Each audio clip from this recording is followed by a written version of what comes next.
Hey, bud. Get down. I'm doing the video. I wanted to document this. Of course, you had a blown combiner here, and I double checked the output cap, make sure it wasn't shorted or anything, and it was fine. I was hoping it's going to be a simple fix, man. Sometimes you'll find an output combiner blown like that, and it's just from a bad coax that was hooked up or something like that. But this is definitely not what that issue is. I wanted to go ahead and record and document this before I go any further. I took the first transistor out, and I mean, the first time I even applied heat to it to take one of the legs, I noticed that the top came off. And as you can see, I've already popped this leg up right here and went to pop up the next leg, and look at that tops came off too. This usually is from very excess heat, to where the glue has became pretty much very weak because of the excess heat. And I'm gonna go ahead and tell you now, I don't know if this was the original fan that came on this thing, but the fan is turned the wrong way.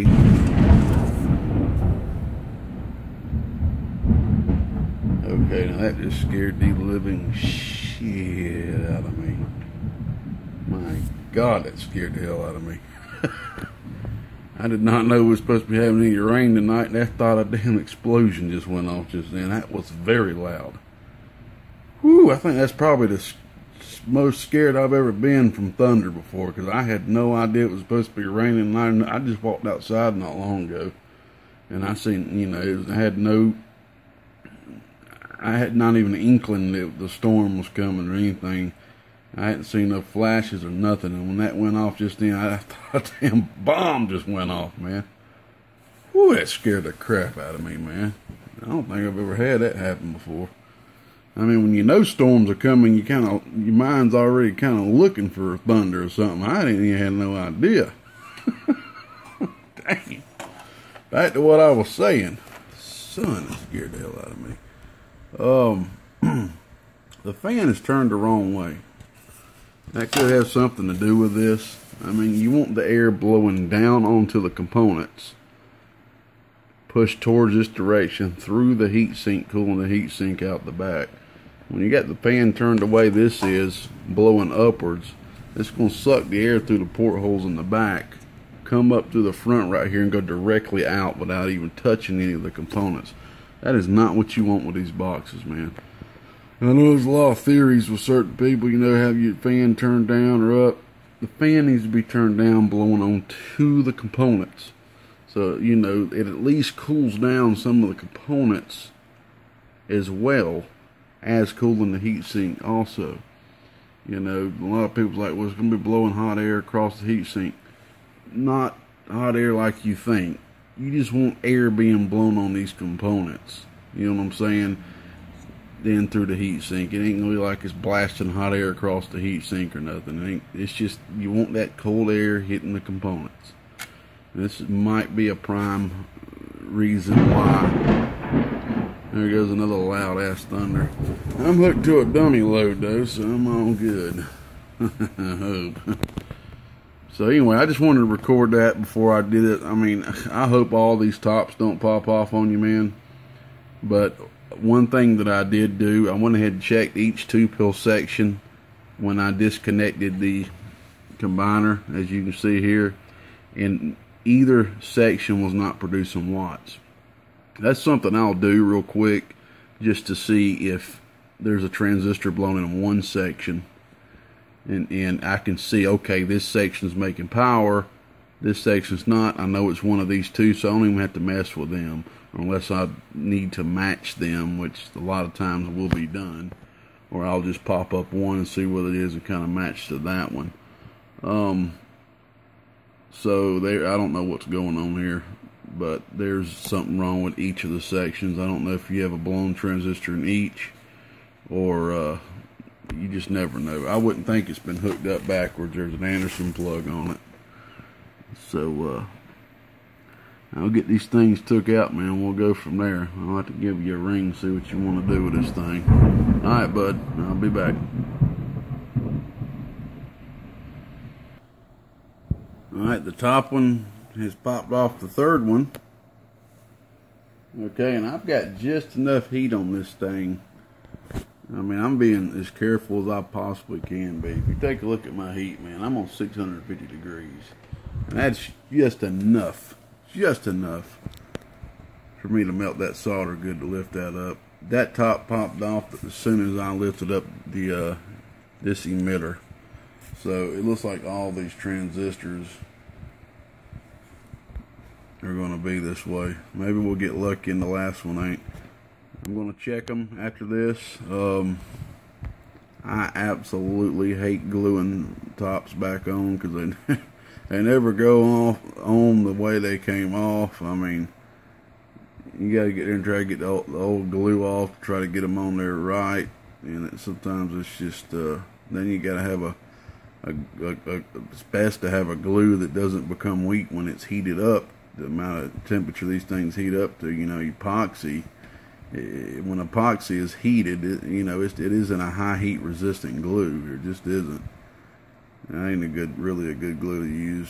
So my thing is, if the top pops off, just screw it. Replace the transistor. But these things are expensive, so I understand. Anyway, alright, I'm taking the last one out. Alright, we'll take a look at this one. All I did was remove one lead. That's it. And I actually should have even checked it before I removed the lead. I think all these were loose before I even started trying to remove them. I'm surprised they didn't fall off during shipment. But look at this right here. Look. Look at that. The box has just been, the transistors has just been too hot. The 2290s. The 2290s look fine. And I will go and say this again.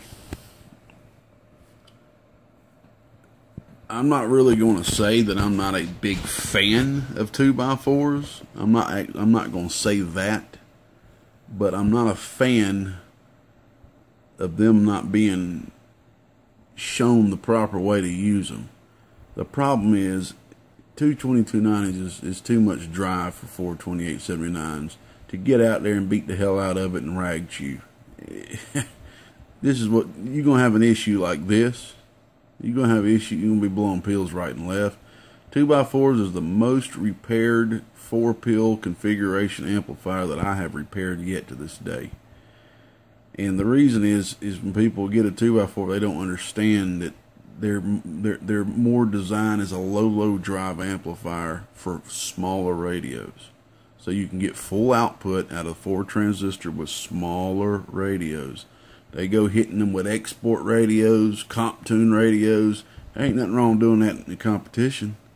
You know, we're just hitting it real quick just to show what it can do. But rag chewing on it? No, man. I have only built one 2x4.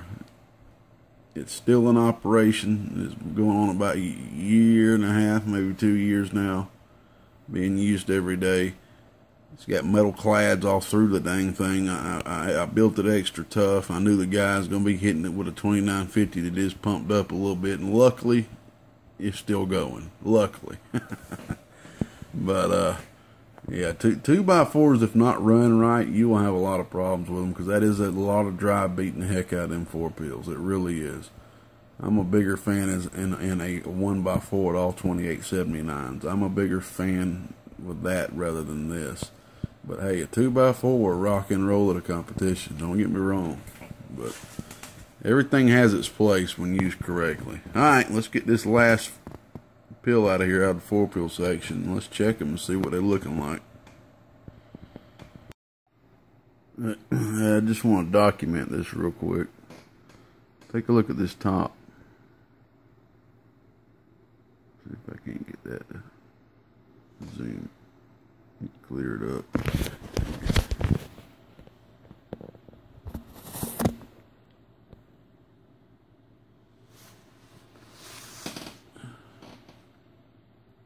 Anyway, see how dark the top is around the ring?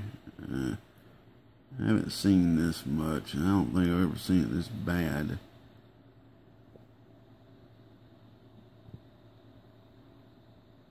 we did have a 2x4 come in here one time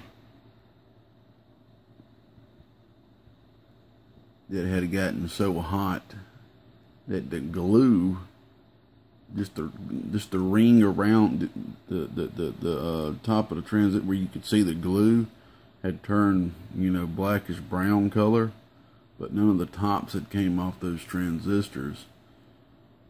That's weird, man. It's just a black gunk. All of them's got it on it, and they have seeped around the transistors too. See this? In spots. See that? 1, 2. Another thing that's kind of weird to me is this. It just looks weird to me. Look how white that bottom insulator is. I could be wrong. I could swore it.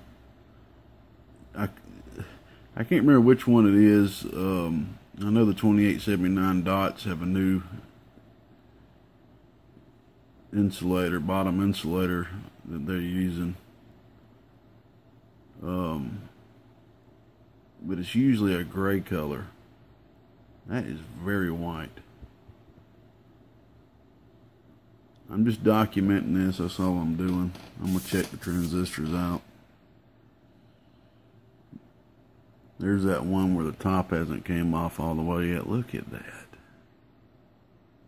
That is crazy, man. Like I said, the only one I've seen to come through that had gotten this hot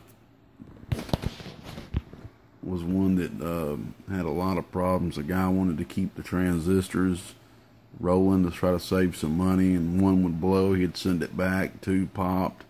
I think he finally sent it over there to Tin Man, and Tin Man put in a whole fresh set of 2879s. From what I understand, it's been working good ever since. But sometimes it's best just to put a whole fresh set of transistors in. I did learn a lesson with that one. I knew them transistors had gotten so hot just by the way they looked. I should have not even allowed the customer to try to reuse them. But, you know, I understand we all try to save some money if we're able to. And sometimes you just take a chance. But I'm about to check them now. I'm just kind of cleaning them up before I check them so I won't get that compound all over my hands. Alright, I'll be back. Alright, man. Well, you got 1 that's bad and 3 that's good. One's got HFE of 33, one's got 19, one's got 16. This 16 and 19, they were together. This 33 and the one that's blown, they were together.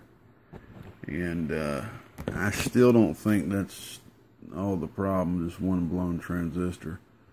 The one that's blown, it has a short from base to emitter, which is kind of weird, but I still don't think that's all the issue.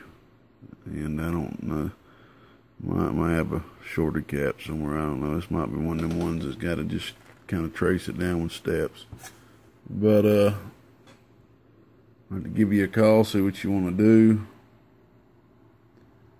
Like I said, I'm not a big fan of gluing these things back on. It's your box. I'll do whatever you want to do. If I was you, I would put a fresh set of transistors in this thing, man. I mean, this is an old box. This is an original Carl built, even though I know Carl didn't build it, but I'm talking about back in the time of Carl, when Carl owned Xforce. This is an old school one. I'd like to see it back up and running, man. Alright, bud. Go ahead and put your other box on the table. See what we can do with that one. Little unique 2x4, which I will be converting to a 1x4. 2 2x4s. Not working. Hey, don't worry. I got about probably 6 or 7, maybe more, here right now for repair. Alright. We'll be back. Woo! Alright, man. Whew. This took a little bit of troubleshooting, man. Oh, boy. everything went smooth and all, just had a little bit of input reflect, and had to play around with a couple of things, remove a couple of things, and finally got it figured out. Believe it or not, for some reason, it was the 316 coax. I don't know, maybe something is weird just happened with it over time that's throughout the ohms of it, but it's throwing the input match, throwing the match out, going to the input combiner, the splitter, excuse me. Got a celebration cigar going on this one, man. Well, anyway, you told me you wanted this to be a straight 4, a high drive. That's the way you wanted it from here on out, so I went ahead and removed the driver section for you. If you want those 2290s, you can have them back. Or if you want to trade them in towards the cost, we can do that. And pretty much that's all the parts that came out of it. And if you remember me talking about your fan, how it was turned around the wrong way, I went ahead and turned that around the right way. So now it's going to be blowing down on the components through the heat sink out the back. I put some new wire on there too. Somebody put this 12 gauge wire on there that wasn't quite long enough either. Went ahead and switched out your hardware, which had seen better days. Sorry, I heard him say a movie I want to check out. I wrote it on my hand.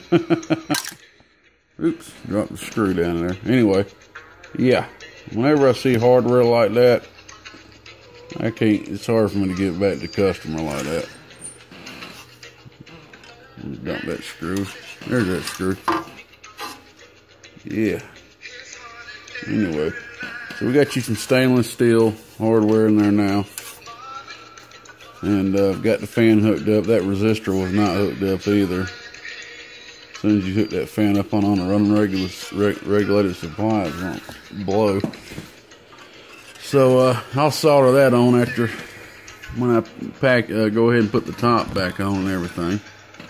Just ain't really got nowhere to put the top right now, having the driver right there.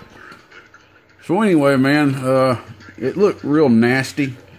There was a lot of I was about to say oscillations. It's 5:30 in the morning. I ain't even been to sleep yet, man. I just want to get this video done so I can get into bed. There's a lot of just nasty gunk with the copper have oxidized and everything. And I also went ahead and used a little new method I've been playing around with removing solder completely off a copper board. And as you can see, all the solder spots are completely off the board. Pretty neat, huh?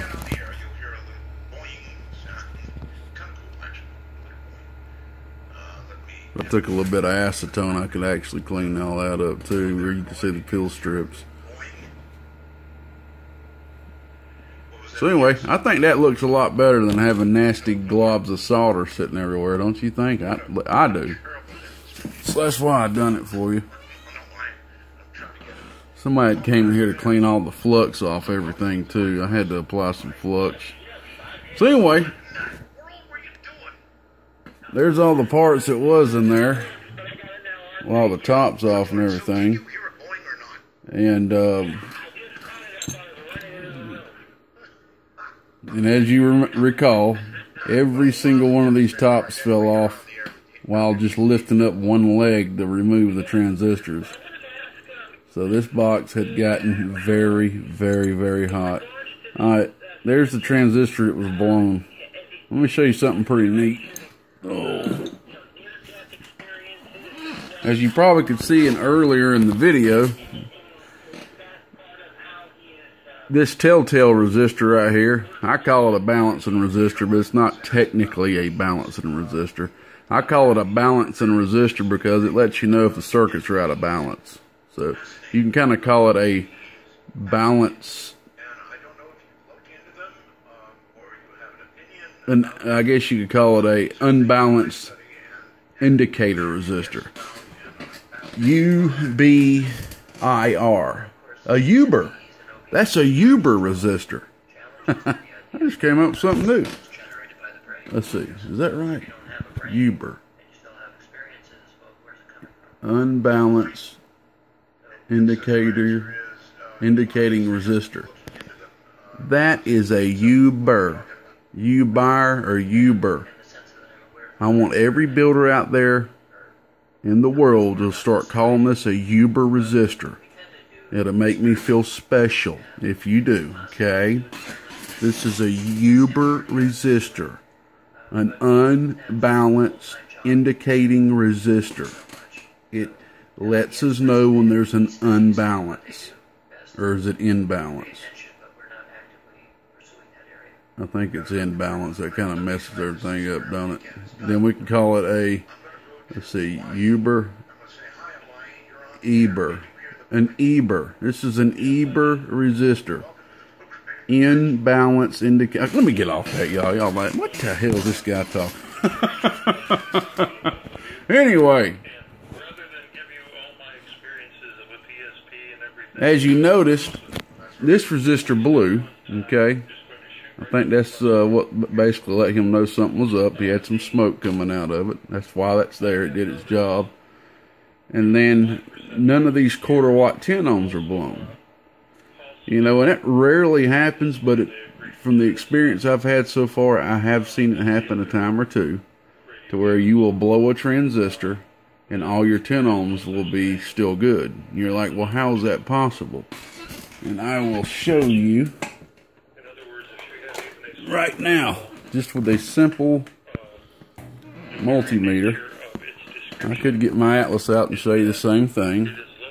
Oh, give me 1 second. Let me open this up so I can. So I had a guy ask me about. I've had a lot of people ask me about this, but I had a guy ask me about this the other day. All right, we got it on diode check, okay?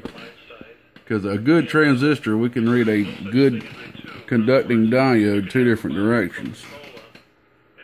All right.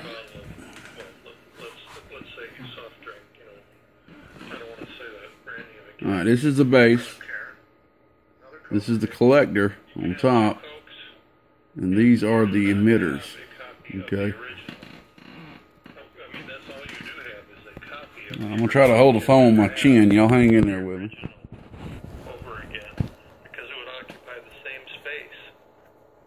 Or I might need to use alligator clip.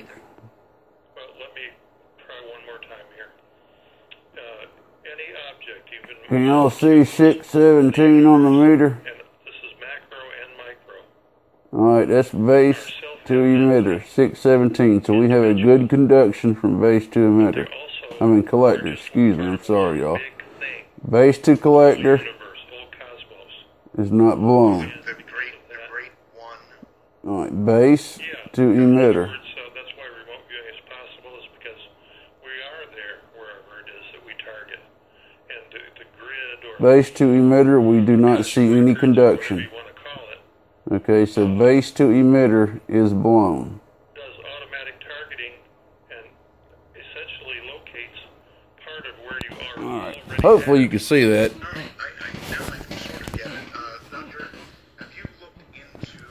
Sorry, I ain't wearing my little head apparatus. So, the reason none of the 10 ohms blew, because it would be this 10 ohm right here. That's why you keep seeing me point at it, because that's where the transistor was. The reason why the 10 ohm did not blow is because uniquely the transistor did not blow from base to collector. It only blew from base to emitter, okay?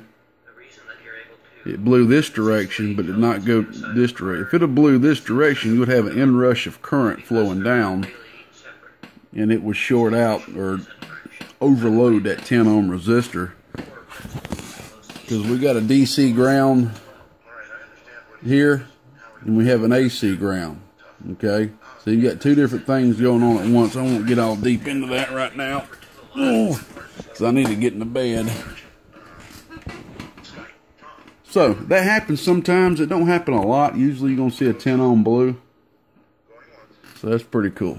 Anyway, I have seen it happen from time to time. I especially see it happen when a box blows, not due to RF, meaning if it goes into parasitic oscillation, if it goes into thermal runaway, stuff like that, or somebody has had a bad coax on the output sometimes. A lot of times when RF didn't blow the transistor, I've noticed, and it was other aspects of the circuit failing, that will happen. I've noticed that before. But, you know, hey man, I'm not the best. No, by no means. I am not an RF engineer. I'm not an electrical engineer. I'm self-taught so far. I would like to start taking some schooling. I would love to, because I want to learn this stuff like the back of my hand. There you go. I know the back of my hand pretty well, I would say. Alright, so anyway, you requested me to put 4 new HG2879s in here, so that's what's been done. Okay, and I went ahead and retuned the whole amplifier. That's something that had to be done if I wanted this to be optimized the best as it could be. Okay, so like I said, I was having a problem getting the input reflect down, and I couldn't quite figure out what it was at first. At first I thought maybe it was something with the input transformers, because I mean, I just couldn't figure it out. You know, last thing I would have thought it was going to be the coax, because the coax, you know, it tested good. I mean, I didn't look at it on the MFJ or anything, but it tested good.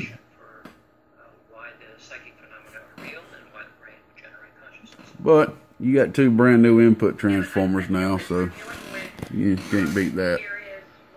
And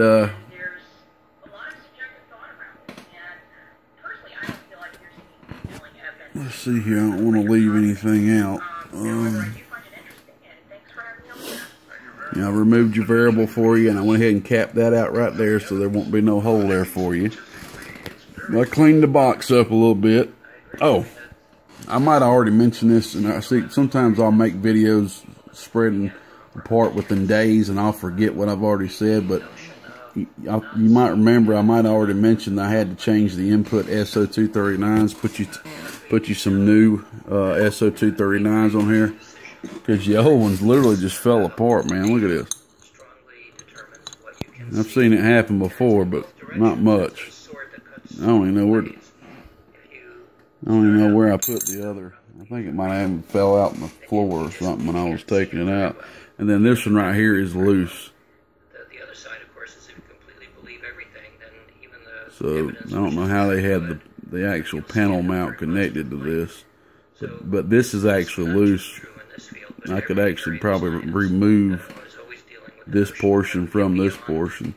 So I went ahead and put you 2 new SO239. It's an old box. This is made back when Carl owned Xforce. So it's an old box. It's had a lot of good use, you know. So we got the HGs in there, man. We got it tuned out to perfection on the input and the output. And so she's ready to rock and roll, man. So we got the 1-pill driver hooked up. The old epoxy 1-pill. Let me go ahead and show you what we're going to be putting in it. I've got the 4-pill hooked up to the unregulated supply, and I've got it on the medium tap right now. Okay, we're floating on 18.7 volts down there. I had to hook up this supply. My other one went out on me. I don't know what the heck's up with that. So you got this little rigged up supply here, 14.3 volts. Ain't that kind of Georgia rigged, I guess you can say. I got a $5 meter of sticky tape to the supply. You gotta laugh about that. Come on now, y'all. Hey, I needed a voltmeter real bad that day, and that was the best thing I could find laying around, was old cheap power supply. I even got in there and modified the dang thing so I can turn it on and off. That's pitiful, ain't it? But hey, whatever works is what I used to hear from wise people growing up. Alright, so we got the driver on 14.3. We're going to hook up the bench radio, which is, well, the bench radio is hooked up now.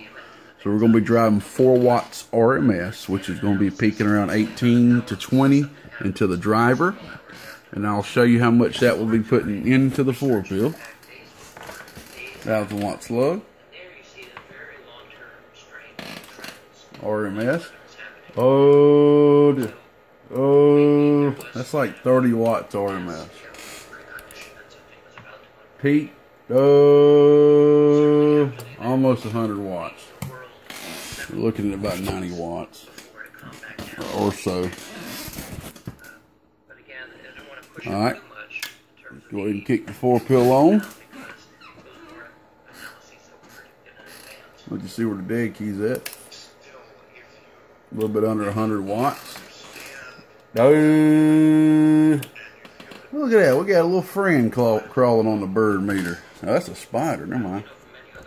That's a spider climbing on a little small web. I got to remember, I'm out here in the garage now.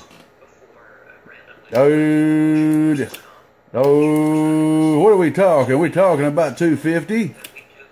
Oh, about 250, close to 300 bird on the peak. Here's your PEP. A little bit past the 800 mark. All right, let's take a look at the voltage drop so you can see what it's running on. 14.7 volts. 14.7, 14.8. Input reflect. Oh, look at that. That was about a little bit over 1 watt, and I could not get it down to save my life till I figured out what it was. Sometimes that's what you got to do when you're troubleshooting. You got to check out one thing at a time and just finally find what the heck it is. Sometimes it seems like RF is black magic in a sense. But there's a formula for everything. There's even a formula for the universe. Scientists believe in quantum world. Alright. Now what we're going to do is I'm going to hook up the old Stickman Modify Cobra 29.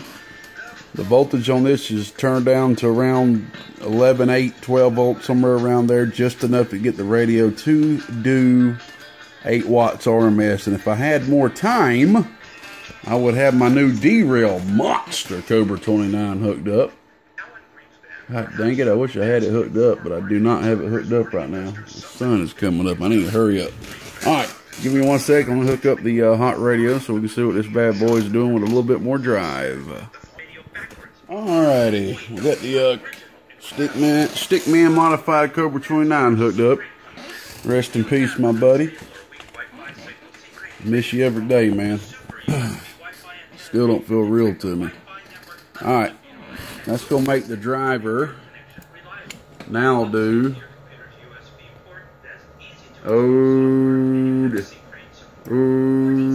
about 50, 60 RMS. A little bit over 100 watts peak, maybe a little bit over. Sometimes that's what we're going to gain is the RMS. This radio is about the RMS. I could care less about the peak. RMS is what moves the other person's needle on the other end. A peak meter can lie to you all the way to the goddamn bank, buying new transistors and radios. Alright, I haven't even flipped the power supply. It's still on the medium tap, so it's going to be down on 13 volts, you know. But hey, we'll check it out and see what it's doing on low voltage. There's that same spider trying to come in and get into the picture, but I think he won't be coming back no more. Alright. Oh, there's your 400 watts, my friend. 13.9 volts. 13.8. What we talking on this thing, man? We talking about 380, ain't we? Oh, gatekeeper, just talking on these HG2879s. Goddamn. Thing's stroking, man. Stroking. I don't really like to run these HGs on real high voltage because I'm just a paranoid cotton picker. Let's see if the peak's doing a kilowatt yet for the heck of it.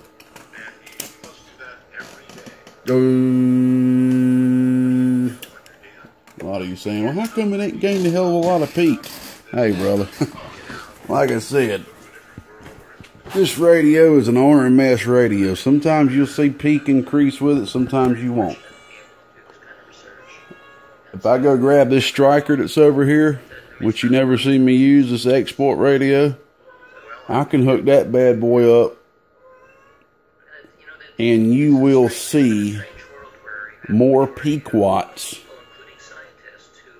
but with around the same bird. I think that radio might do, well actually I can make that radio do 8 bird, I remember now. So I can make that radio do the same bird as this, but the peak is like 20, 30 more watts. So it's going to show you more peak watts. I mean, it just is what it is.